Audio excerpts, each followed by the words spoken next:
Hi, everybody. So we are going live. It's Thursday, 1 p.m. It's Rosh Chodesh Elul, the most special day that we have today. The gates are open. Why do we have to wait for Ne'ilah? The gates are open today, and we're going to have a fabulous discussion with Rabbi David Schlusselberg. I think that's his name. I'll show you his book. It's called Inside the Teenage Mind. I'm just waiting for him to come on. And as soon as he comes on, we're going to include him. I'm going to ask him all different kind of questions. How do we start the new school year with teenagers, etc., etc. So Rabbi David Schlusselberg, when you're on, if you can just let me know. Oh, he's on. Okay, fantastic. I'm going to invite him. Let's invite Rabbi Schlusselberg. You just have to accept the invitation. Once you do, you'll be on with me. Oh, that was quick. You see, you did it. Thank you. Hi. How are Hello. you? Doing well. I get in Chodesh. Good Chodesh. Rosh Chodesh Elul, a beginning of new starts. I'm holding up your book because I read this book in one sitting when it came Wow. out. I bought it, I think, that day. I read it. I loved it. You have so much wisdom to offer. Thank you. Thank you so much. Yeah. So let's start. I want to ask you, what's your background? Let's start like that. Where did you Okay. grow up? How did you grow up? And how did you get into teaching? Okay. So I grew up in Teaneck, modern Orthodox. Still kind of am, but definitely different than how I grew up. And I got into teaching because when I was in my year in Israel, in Reshit, in Beit Shemesh, so I was 19. I was 19 and I started, there were two things that happened. The first thing is that I really enjoyed learning Torah and also really giving over Torah. Like, even though I knew very little, but like, had like some people you were talking with. That's one thing. And the other thing is when some people would come to me for advice, I enjoyed helping people. And Wow. between those two things, I knew with like full clarity from 19 years old that I wanted to go into chinuch. Isn't that incredible that we have these dreams already in our teens? Yeah, true. Unbelievable. Wow. Yeah. So where do you teach now? So I teach at the Ray Kushner Yeshiva High School in Livingston, New Jersey. Oh, wow. And yeah, so I teach 5 classes and I'm the mashgiach, so I meet with some kids. And I'm the head of Israel guidance for the boys. Wow. Okay. I see someone just wrote a question. We're going to address it later. There is a chapter about drugs and gambling in here. There is. Yes. Um, is this the Kushners, like Jared Kushner? It's So related? Jared's father was one of the people who helped started the school. Oh, wow. The Okay. school, there's the lower and middle schools, the Joseph Kushner Hebrew Academy, that's named for Jared's grandfather, and the high school is named for his grandmother. Oh, that's so nice. So, interesting fact, I grew up in Staten Island. Hmm. And my mother works for a clothing company called S&W. It's like a modest clothing company. And one of their first stores was in Livingston. Oh wow, So as a little girl, we would go help my mother every Sunday in the store in Livingston. so It's just funny. so funny that, yeah, that Livingston is out in New Jersey. Wow. Okay, so how did you get to writing this book? Because I really encourage everyone to buy it, especially now for the new school year.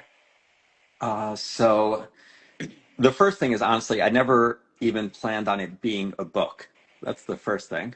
Um, but it was the same impetus because what happened was I went on YU Torah, and I'm sure if I would have gone on Torah anytime, it probably would have been the exact same result. This goes back, I would say, about 7 years ago, somewhere around there. And I searched the word teens and teenagers, and there were very few hits. And the hits that there were things that I felt really weren't really what parents needed to hear. And from that, I did nothing with it at first. I mean, the book just came out. It's not the thickest book. So I just told you I thought about this idea 7 years ago. So I did nothing with it at first. And then maybe 1 or 2 summers later, I thought of like a few topics. And I was planning on doing like a summer lecture series. And then I decided, I guess about 3 years ago, it was 3 summers ago to write this book. And I thought of just every topic that I could think of. Obviously, there could be certain topics that could overlap. So I wanted to make sure unique topics. I think there are 31 topics, if I'm not mistaken. and I wanted to really approach everything. And like the elevator pitch is that kids spend more time in school than the waking hours in school during a week than they do at home. And Wow, that's I powerful. That is and I feel powerful. like parents, in terms of wanting to know what happens in school, you have about a 10-minute presentation at back to school night, and you have about a 5-minute parent teacher conference. So, assuming there's no serious issues, you have 15 minutes to find out what goes on. And most of that, obviously, the 10 minutes of back to school night is really what the class is going to be learning. And then the 5 minutes is usually more focused on academic stuff. Obviously, if there are social or emotional issues, then that could come up, but it's really scratching the surface. It's also important to know where there are plenty of things that I discuss that are so important for parents, even though it might not involve their children. Meaning, if someone has a teenager and their teenager, let's say, I'll just use a more extreme example. Let's say their teenager has never touched drugs or alcohol, but everyone in their class has. Right. Like that's important to understand and to know about. So I really wanted to hit every topic that I could come up with, and I brought it into different categories of like religious ideas, religious challenges, dangerous behaviors, and then the last section is how to think about the future and Right. applying for high school to think about yeshiva in Israel or seminary, whether to go or not go. Like I said, I'm the head of Boys Israel Guidance, so I've heard a lot of different reasons why kids think not to go, and I discuss those. I discuss how to choose yeshiva or seminary, and then how to think about whether to go to secular college for those who are planning on going to whether to go to secular college or not, and how to Right. think about that decision for those who are Right. going. So my question though is, you always wanted to work with teens, or you started teaching younger? How So did I that happen? always I always wanted to work with teens. Oh, okay. There was like tremendous mazel in how things worked out, where I applied at a job fair, and it was a year. This is 2013, March of 2013. And it was a year where there were, I mean, far more applicants than spots. And two crazy like hashgacha things. One are that even though I applied to the high school, because it's a K through 12, the principal of the middle school was at the same table. And this is like a huge room with hundreds of people and extremely overwhelming. You don't feel so confident about yourself in trying to land a job of like, this is really just to get an interview. It's like if you do Right. well here, then you get an interview and then maybe you'll get it. Wow. So the principal of the middle school was someone who I knew because her son was in my grade in high school. And literally the next day, there's someone who was asked to not come back. And I got a call the following Monday to start like immediately. And Wow. it was the principal of the middle school just putting a good word for me. Not where she thought I was good. Like she just happens to know me. I always And say that take an yeah, action and leave the results to God. Because all you have to do is put your resume out, make one phone call, and if it's meant for you, it's going to happen. yeah, yeah. So Right? Rosh Hashanah, I It's had a just like, lot of it's mazel. unbelievable. Yeah. So I want to talk a little bit about the book. Yeah. I loved reading the book. I wrote down some points. So first you start with the religious idea, what it is. I heard something very cute from Rabbi Yaakov Horowitz years ago. He spoke about teenagers. He said, "What is a teenager?" He said, "Imagine you're coming to a Shabbaton. You yourself, you're driving up, and as you open your car door, you take out your luggage. You're not settled yet. Someone taps you on the shoulder and says, "Do you think I can have a ride with you home on the way back on Matzah Shabbos?" Right? And you're like, you're going to snap at them. I don't know. But if you're going to approach that same person once they checked into their room and they ate something and it's Friday night and it's relaxing and you ask them, "Do you have room for me coming home?" You say, "Sure, come with me." He said, "That's a teenager. They haven't checked in yet. They're always in this unstable situation." And I remember I was raising teens then, and it really gave me a lot of chizuk that, just because they're snapping at you or just because they're not answering you or they change their mind, this is what they're going through. It's a process. Yeah. Yeah, sure. So it's And I, unbelievable. Yeah. yeah, I was just going to say, I mean, there's plenty of things certainly that this relates to teachers, and for sure parents as well, where they could be going through plenty of things that teachers and parents don't even know about. Right. Um, Yeah. I was yeah, reading that. Yeah. meaning there could be things, let's say, for example, a teacher doesn't realize things that are going on at home. I mean, I've Right. had plenty of times where things like that have occurred, and vice versa. A parent has no idea about social struggles that are happening in school that affect what's going on in this child's life. Right. So do you think it's important, me as a parent, if something's happening at home, I should definitely call the teacher, get their phone number, and call them to say this is what's been going on?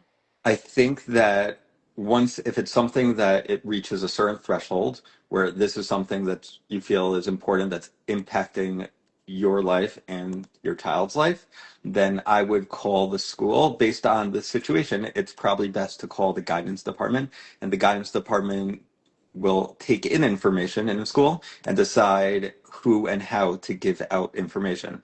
There's plenty of time, for example, I mean, where guidance, and in a good way, I mean, it should be, of course, discreet and might even share some information, but not all the information. Oh, Like, just know like this child is having a difficulty at home, like with something they're going through, to keep it still private for the child.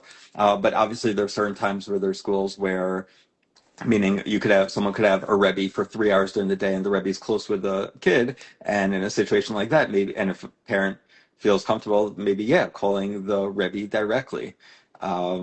But I mean, it varies, obviously, like I'm saying, in terms of school and in terms of relationship.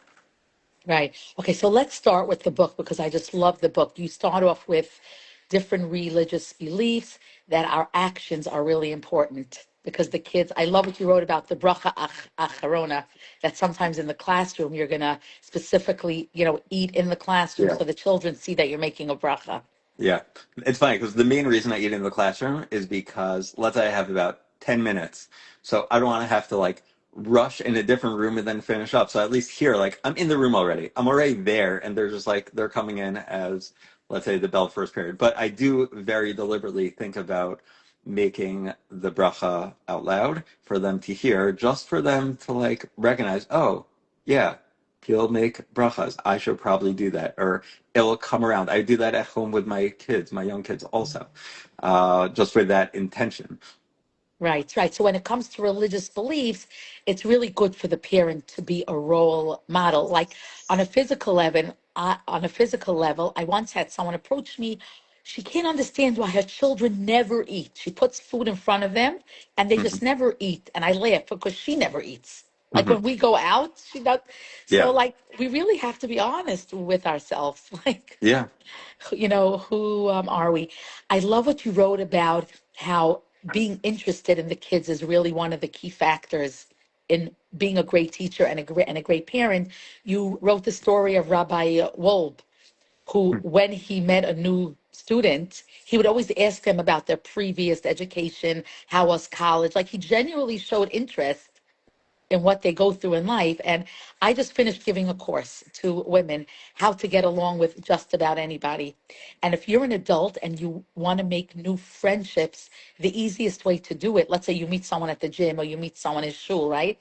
Always ask questions because questions show that you're curious and you're interested. And people like that. They connect to people. So I loved what you shared, that story about Rabbi Wolb. yeah. Thank you. Yeah, I mean, I think that's critical. I mean, just that's probably one of the most important things in terms of parents having a relationship with their child is just showing interest, even if you don't actually care. Meaning, it's important. It's okay to fake it and to just be curious. Say, oh, like tell me about like the band you're listening to, about your favorite music. Like, can I listen with you? Like, share. I want to hear your favorite song. Like, why do you love this song so much? Like, what part of it is your favorite? Like things like that. Meaning, that's just a small Yeah. example. But let's when it comes to activities, to do activities with your kids. People know Dovey Newberger is probably right now more famous than Rub Newberger. But Dovey Newberger shared a story with me that I didn't use in the book. This was before he was famous, where he shared this with me. He is so And fantastic. Sometimes I just roll. I'm just on the floor yeah, laughing. So good. so Yeah. he said to me that he remembers like meaning his father has zero interest in sports. But through being a Rosh Yeshiva, like in YU, like at some point, because some donor, like he was able to get like two tickets to a game, and he took Dovi, and Dovi loved and loves the Knicks and basketball, and took him to the game, and Dovi just like really recognized and appreciated just his father's willingness to do something with him, even if his father couldn't care less about the game, even if his father had his head in the Gemara at the game, but just to be able to do something with his son that he knows his son cares about. Right, right. It's unbelievable. Yes. It's got, okay, you write a lot about passion in the book. I loved it. I love the example. You wrote that the Torah was given with fire on Har Sinai Yeah. because to show us that Torah has to come along with passion. So how do you bring that across in your classroom? And how do you think that parents can express that passion? Mhm. Okay, good question. So I'll start by saying I'll leave the person's name out, but I was once listening to someone who was speaking with I don't even let's say either people who are looking into chinuch, thinking about chinuch, and he shared that this is a head of school, like a well-known person, and he shared that he was like observing model lessons, and one of the people who gave model lessons said Torah, what he said, the person said was fine, but the person sat down the entire class, and was like, I can't hire someone who's sitting down the entire class. And even though that's a different, it could be different, you could be passionate in a certain sense, but when I think about passion, I think about like standing up in front of the students, showing excitement, Right. uh, being like when you imagine if you hear I mean, let's say a person hears really exciting news. So every person we could imagine, like, think about the last month or two, the most exciting thing you heard, and how you were excited to share it with someone, to tell it to someone else, and like that's how we should try to teach. We should try to teach in a way where it's something that's exciting to us and we want to give it over. And when someone has a really good question, like we should make a big deal out of it. Like, wow, that's a great question. And just for them to see, it's not just another subject that they have to take. It's not just like, yeah, here's some facts we have to learn. Let's just do it because this is what the school wants us to do. If someone treats it like that, it's not gonna a be you're not going to make it chashuv in their eyes. And secondly, no one's going to ever open a book on their own or think it's important to open on their own. So you have to show that you really care about it. And hopefully that will give over to the kids, aside from the fact that just from a teaching perspective, like you want to engage your students, which is not so easy. And so the more passionate you are, the more engaged and receptive they might be to hear you teach. Right. So, you just mentioned about questions to encourage the children, the teens to ask questions. You also bring the story about the Chassam Sofer in the book. Mhm. I thought it was fantastic where his son comes to ask him a question in Yeah. Emuna and he tells him, I don't really, I need to think about the answer. And he came back 3 days later, he gave him the answer. He really knew the answer, but he wanted to encourage him that questions in Judaism are so important. Yeah. Sure. You Sure. wrote, I'm telling you, your book is every page is gold, really. Thank you. Thank you. And you could tell that you have all that experience. And I really encourage everyone to um, to read it. I'm trying to think what else in the book stood out for me. You also mentioned then you go into the dangerous behaviors and you go into different challenges in 2026 that the teens have. Mhm. Yeah. Technology is a great thing, but the distraction for our children is just it's too much. Yeah. And the distraction for us and myself Right, is too much right. For as the well. adults also, right. Yeah. Usually, most things that teenagers struggle with, adults struggle with too. That's really what it comes down to. I mean, there's drugs, alcohol, gambling, technology. Those are also adult challenges. We hopefully will be able to try our best to be more mature in recognizing the dangers and to not get involved with those dangers. Because Right. really, like once you flirt with it, then it really could take over your life. Like just to give a personal example, like when before I became, let's say, more from and where I still was religious, but I didn't do everything. So I used to gamble, and like I definitely enjoyed it. It wasn't where like it wasn't where I was gambling thousands of dollars or anything like that. But I definitely gambled and I definitely enjoyed it. And the only reason I stopped was because I felt, I mean, based on, I didn't go into the halacha in the book, but let's say there are different types of gambling, but of course, certain types of gambling are for sure usser. Not to go into the details now, and Wow. and so that's why I stopped. But I really believe that if it wasn't that really cold stop of it's usser, I can't do it, then just to even bet a little bit on this game, a little bit on that, like it's really a slippery slope for so many people. Now, teenagers, it becomes far more dangerous because of the fact that for them, they don't recognize and appreciate what a dollar is because most of them aren't really working. Right, And right, most of them, if they're able to get access to their parents' credit card, they feel like they're fine. And if they right. start losing money, which inevitably they will, then they're going to panic and say, I need to make this money back. And then they'll gamble more. And then they're digging the hole further and further and further down. Um, Uh, I mean, would you say, because I think so, I see in my field of coaching that a lot of our issues that we deal with as adults, they really started in the teenage years. Like, if I look at my boys with smoking in yeshiva, I mean, the boys are picking up cigarettes in eighth grade. So yeah. it's not necessarily starting at 15 or at 20 or at 30. It's the smoking is starting younger. Yeah, so So 100% most issues start earlier. And if it's not the issues themselves, it could be the character traits that we develop when we're younger that lead to those types of issues when we're older. wow, wow. Do you have some sort of like me those program in high school? Like So, character, like building character, uh, 12 steps, and introspection, that kind of thing? Do you do any of that? Like so are there we Musser have, classes? I guess it's Musser really. yes, I mean, we have a class called Yesodo, and in that class, so it's a combination of halacha machshava, and in the machshava component, so some of what we do are focusing on midos. We have a 2 year curriculum, so there definitely is talks related to Wow. midos, and it also comes up. I mean, even in like learning chumash, meaning when you could have a discussion about what is happening and to delve into the midos there. Oh, that's Um, nice. I like that. Yeah. but we don't have a like full curriculum just about midos. Mm, wow. Okay. Another distraction, another issue I find with the younger generations is Shabbos. Um, I had a very prominent principal in our girls' school in Brooklyn speak, and he was saying that the teenagers today, the ones that have the cell phones, okay, that's how they're learning how to communicate. You see, I got the cell phone later in life, right? I already was married, I had children. So I use it as a tool, especially I'm a little ADD. If I can text someone instead of spending an hour with them on the phone, it saves me time.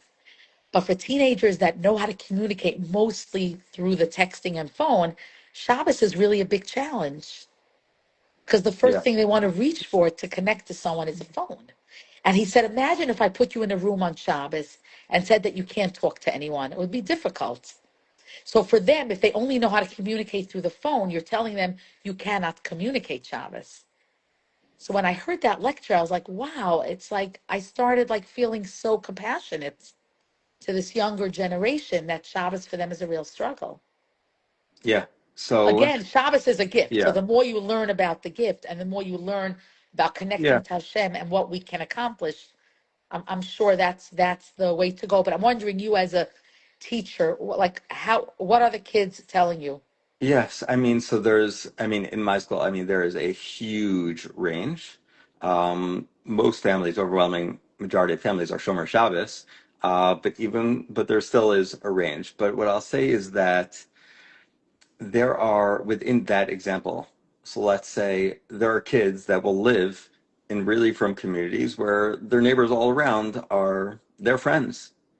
And you can imagine, okay, it might be a little tough when they're at home at night and it's 10 o'clock and they're still awake and like, oh, I want to use my phone. You can imagine it's even more difficult if someone lives in a community where they don't have their friends who are there, either because they're in a smaller community or because they're in a community where they commute to school and their school Oh, friends live in another community.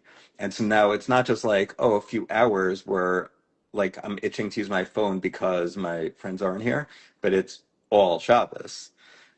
And then there are struggles, of course, of sometimes we tend to think that the parents are more religious than the kids, but the opposite is also true at times. I mean, I've had multiple students I've had students in the past, over the years, whose parents, or maybe one parent, might not be as religious, and the child wants to be more religious, and the struggle over there. It's also where, I mean, I'll give another example that's tied to gambling, like we discussed before, but like someone who told me he was keeping Shabbos, but he's betting on the games, and the games are on Friday night, and he wants to watch them. So Oh, things like that. I mean, in general, there's always that desire for anyone who likes sports to watch a game that's Friday night. Um, but that was just a real example that happened. right, Um, so it's tough. It really, like, I feel for the people that have spoken to me that say, like, and I've had adults reach out on social media as well many times, who say that Shabbos is really hard. And so I say meaning you have to firstly try to help your social situation and your social circle. And then another thing is to try to find activities and to prepare in advance for things that you could do to enjoy Shabbos more, whether it's to buy certain books that you might enjoy reading, to get certain games. right. There are So other we did ways. invest. We have a Yeah. lot of fabulous games now that we play Shabbos. Hmm. We Yeah. love it. And we only play at Shabbos, so it's like a special treat, you know? Yeah. Yeah. So those there's no sure answer. Obviously, like learning about Shabbos is another thing, and the beauty of Shabbos, like you mentioned and discussed, but it still becomes hard. I mean, even some really, really religious people are very excited when Shabbos ends to be able to go back on their phone. Right, That's right. also I want to something. show you a book that literally changed my view on Shabbos. Hmm. It's Yeah, called Nefesh yeah, Shimshon, yeah, Shabbos sure. Kodesh. Or Pincus. Yeah, Every page here is just, you walk away with, wow, that's Shabbos. Like I'm greeting a king, the Shekhinah. Like it's like he just, every page is flower. You know, he's yeah, like really yeah, romanticizing Shabbos. It's really, really nice. yeah, Yeah. Wow. Okay, great, great. So we covered a lot of topics. Most of this is in the book. You end with the decisions that these high school students come yeah. to you to make decisions. So what kind of decisions we talking about? Yes, I actually think this, aside from maybe like the chapters on gambling, are the most important part of the book. One of the most unique parts, because I don't think that there's so much written about this. I think when it comes to thinking about, I also wanted, even though I teach in a high school, the book is about teenagers, and the teenage years are from 13 to 19. So 13-year-olds and 19-year-olds are not in high school. So I want to discuss the whole spectrum. So the section on decisions starts with how to choose a high school and to think about that. Not just, obviously there are people who live in a community where it's like there's one school or there is only one religious school and Right. there's not much of a decision, but plenty of people have options. And I go through different ways of how to think about that. And then when it comes to a gap year, to take a year learning after high school is also really important. And there's sometimes where parents don't necessarily are, let's say, on the fence about whether to send their child, or the kids themselves are on the fence about whether to go or not. And I mean, I've heard there are a lot of, like, each of those things are totally different. Like the chapter on how to choose a high school, let's say, and thinking about the chapter about thinking about secular college or college in general, like meaning it, it's it's very different. There's not much overlap between the chapters on decisions. Um, but the one thing I'll say here is that the whole goal of the book is to think about things from a religious lens. So, meaning there are many, many, probably really, really good parenting books for teens from the secular world, and they Right. confer tremendous wisdom. But what about thinking about things from the religious prism?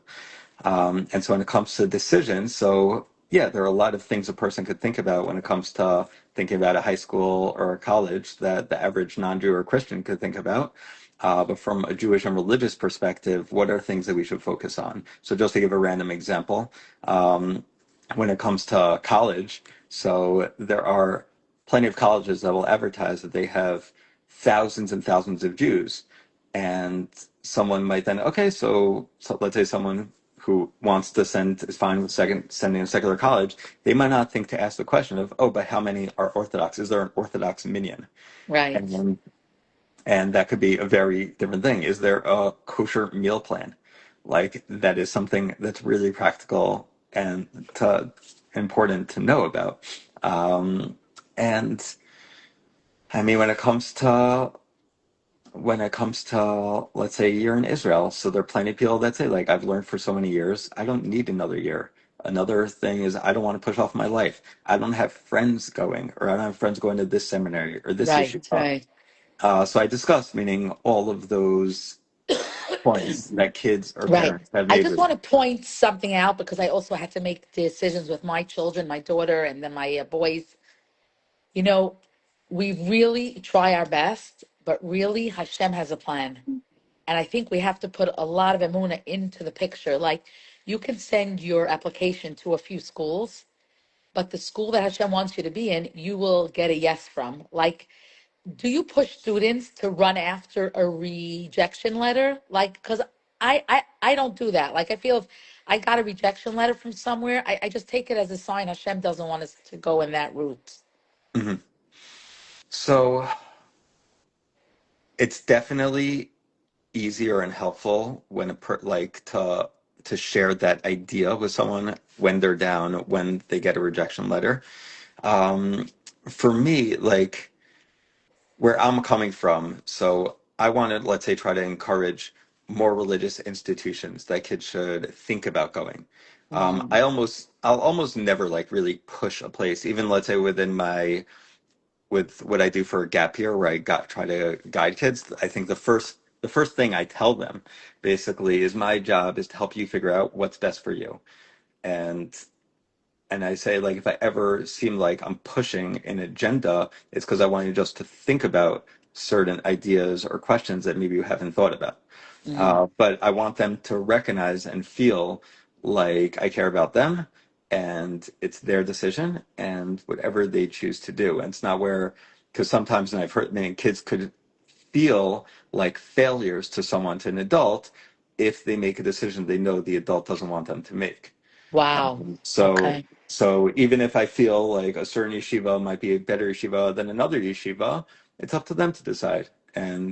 Hmm. And I'll support them whatever they choose. And there's and or plenty I mean plenty of people that choose not to go to yeshiva or seminary or to not go to a place like YU Stern or Turo for college.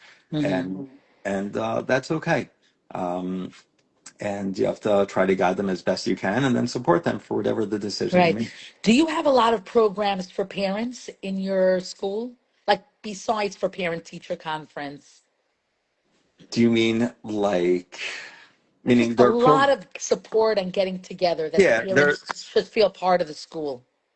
yeah, I mean there are programs, let's say when it comes to like college night and things related to Israel night and Hmm. things like that. I wasn't sure if you were asking about like let's say just like teachers have professional development, if there's things like that for parents, which there will be things like that once in a blue moon. Like let's Hmm. say for example, I forgot I, I forgot if it was gambling or drugs or alcohol, but let's say there was a program that was presented to kids during the day, and it was mandatory where every parent had to attend the one at night. Wow, that's Um, that's really nice because I know in Lakewood where they're just trying to have the least technology possible, they start the school year. Usually, every school will do an ASIFA where it's mandatory for the parents to mhm. come, where they lay out their rules. They list them the dangers of technology. A lot of these people don't have iPhones, so they don't even know what the dangers Yeah, are, yeah, yeah, and they just put it out there for them, and it's important. But they do it every year in the yeah, beginning of the school yeah, year. yeah, yeah. So It's that's true. what I feel about. This was such a great conversation. What do you want to just leave us for the new school year? A lot of parents are going to watch this, and a lot of they have teenagers starting new high schools. Like, what's one like dose of chizuk that you can give us for like because it's Rosh Chodesh Elul, it's the Yeah, beginning of new yeah. things. I would say to have faith and trust in what you decided for your children in terms of what's happening in the classroom, and to recognize that things are not going to be perfect at home or in the classroom, but that's normal. There is normal adolescence, and they mature and they grow up, and it's the positive memories and the way we're able to shape them through our modeling and through good memories that brings them to who they become as adults. Right, and the passion that you write in the book. Sure, I and love yeah, that word, modeling, yeah, yeah. That yeah. really, I just want to encourage everyone to read it, like before the school year, you know. Is it on Amazon? I So I assume believe, so. yeah, I believe Yeah, it's on Amazon. Yeah, usually. yeah, Okay, thanks so much. And if someone yeah, wants to reach you, like if they need advice, or it's basically yeah. through Instagram, you So, think? so a Through your person handle? could, yeah, a person could reach me through my handle, Rabbi David Schlusselberg. You can message me there, or if anyone wants to email me, it's daveschluss@gmail.com, DAVESCHLUSS@gmail.com. Okay, do you have any future books in the back of your head? Like a I have sequel, like questions that people have written in, or what do you currently, I think? have no plans of another Okay. book, but who knows? Who Who knows knows? what could happen? Exactly. We never know Yeah, where Hashem is going to take us. I exactly. really appreciate it. I was trying to get you for a long time, right? Yeah, Baruch Hashem, we yeah. did it. We'll I see. just feel like you have so much to offer, so I wanted everyone to hear Yeah, about it. thank you. Thank you so much. Okay, great. Take care. I'm going to have a Yeah, great day and a Gittin Chaydish. thank you. You too. Take care. Bye Bye. bye.